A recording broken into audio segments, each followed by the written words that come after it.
আসসালামু আলাইকুম প্রিয় দেশবাসী, আশা করি সবাই ভালো আছেন। আজকে আমাদের বাংলাদেশের উন্নয়নের কিছু চিত্র তুলে ধরব।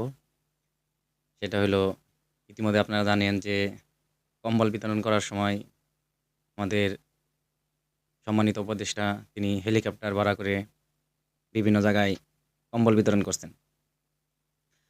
তো পাশাপাশি পাশাপাশি এখন আপনার আজকে আরেকটা ঘটনা ঘটছে। সেটা কি, সেটা আপনারা হয়তো অনেকেই জানেন, আর যারা জানেন না তারা এই স্ক্রিনে লক্ষ্য করুন।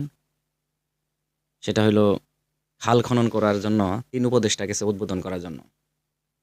তো যাই হোক, উদ্বোধন করার জন্য গেছেন। সেখানে লাল গালিচা দেওয়া হয়েছিল, বিছানো হয়েছিল। সেই লাল গালিচার উপরে হেঁটে, হেঁটে তারা গেছে।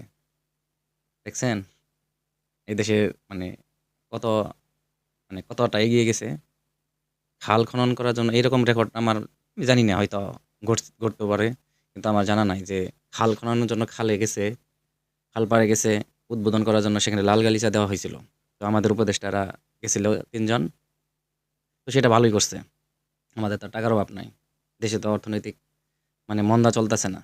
সমস্যা নাই। বিমান ভাড়া আপনার যেখানে ৫০,০০০ ছিল সেখানে ১,০০,০০০, ১,২০,০০০, ৪০, ৫০, ১,০০,০০০, ২,০০,০০০ টাকা পর্যন্ত হয়ে গেছে। তো আমাদের দেশে তো টাকার অভাব নাই। তো আপনার ৫ই আগস্টের আগে একেকজনে বাটন ফোন ব্যবহার করতো, এখন আইফোন ব্যবহার করে। দেশটা অনেক এগিয়ে গেছে। সেটা ভিন্ন বিষয়। যাই হোক, সেখানে আমার জানা মতে যে, বা আমার অভিজ্ঞতা থেকে বলতেছি, সেখানে লাল গালিচার পাশাপাশি আরেকটা সেখানে কনসার্ট আয়োজন করার উচিত ছিল। সেখানে বিভিন্ন বিদেশি সিঙ্গারদেরকে আমন্ত্রণ করা উচিত ছিল, এবং পাশাপাশি সেখানে হিরো আলমের গান, হিরো আলমের গান সেখানে বাজানো উচিত ছিল। হিরো আলমকেও সেখানে ইনভাইট করা উচিত ছিল।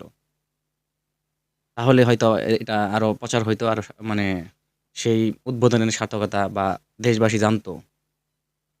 হিরো আলম, সেখানে পরিমণিকে উপস্থিত করা উচিত ছিল। এভাবে যদি করতো তাহলে হয়তো সেটা আরো ভালো হইতো। দেশের এই অবস্থা, সেখানে কিনা ওরা খাল খালের মাটি কাটা উদ্বোধন করা যাবেও সেখানে আপনার করতেছে কি, লাল গালিচার ব্যবস্থা করা হয়েছে। দেখছেন? বিগত সরকার ছিলেন যিনি, যেভাবে থাকুক ১৫-১৬ বছর ছিল, সেখানে ক্ষমতায় থেকে বা তারা যে সিস্টেমে করছিল, এ ধরনের লাল গালিচা আমি দেখি নাই। ওরা হয়তো তারা এর চেয়ে অন্য অনেক কিছু করতে পারে। কিন্তু তোমরা তো দেশের মানুষের ভালোবাসা নিয়ে সেখানে গেছো। তোমরা যদি দেশের টাকা এভাবে অপচয় করো, তোমরা বিমান ভাড়া দিয়ে যাও কম্বল বিতরণ করার জন্য, সময় বাঁচানোর জন্য, তোমাদের সময়ের এত অভাব।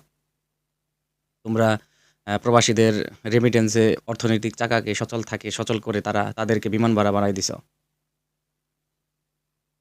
এভাবে তো তোমরা দেশ চালাচ্ছ।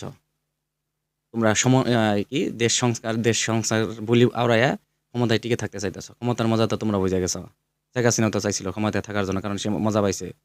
সে যেমন দুর্নীতি করছে, সেমন উন্নতি করছে। দেশটাকে মোটামুটি স্থিতিশীল অবস্থায় রাখছিল। তোমরা এখন কি করতেছো? এভাবে দেশ চলে?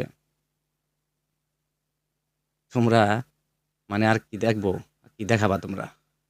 খাল খনন করতে গেছো তোমরা, লাল গালিচা সেখানে বিছানো হয়েছিল।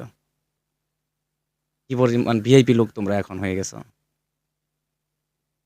তো যাই হোক, যদি ভিডিওটি ভালো লাগে সবার, চ্যানেলটি যারা ফেসবুকে দেখবেন ফলো দিয়ে রাখবেন, আর যারা ইউটিউবে দেখবেন তারা সাবস্ক্রাইব করে রাখবেন।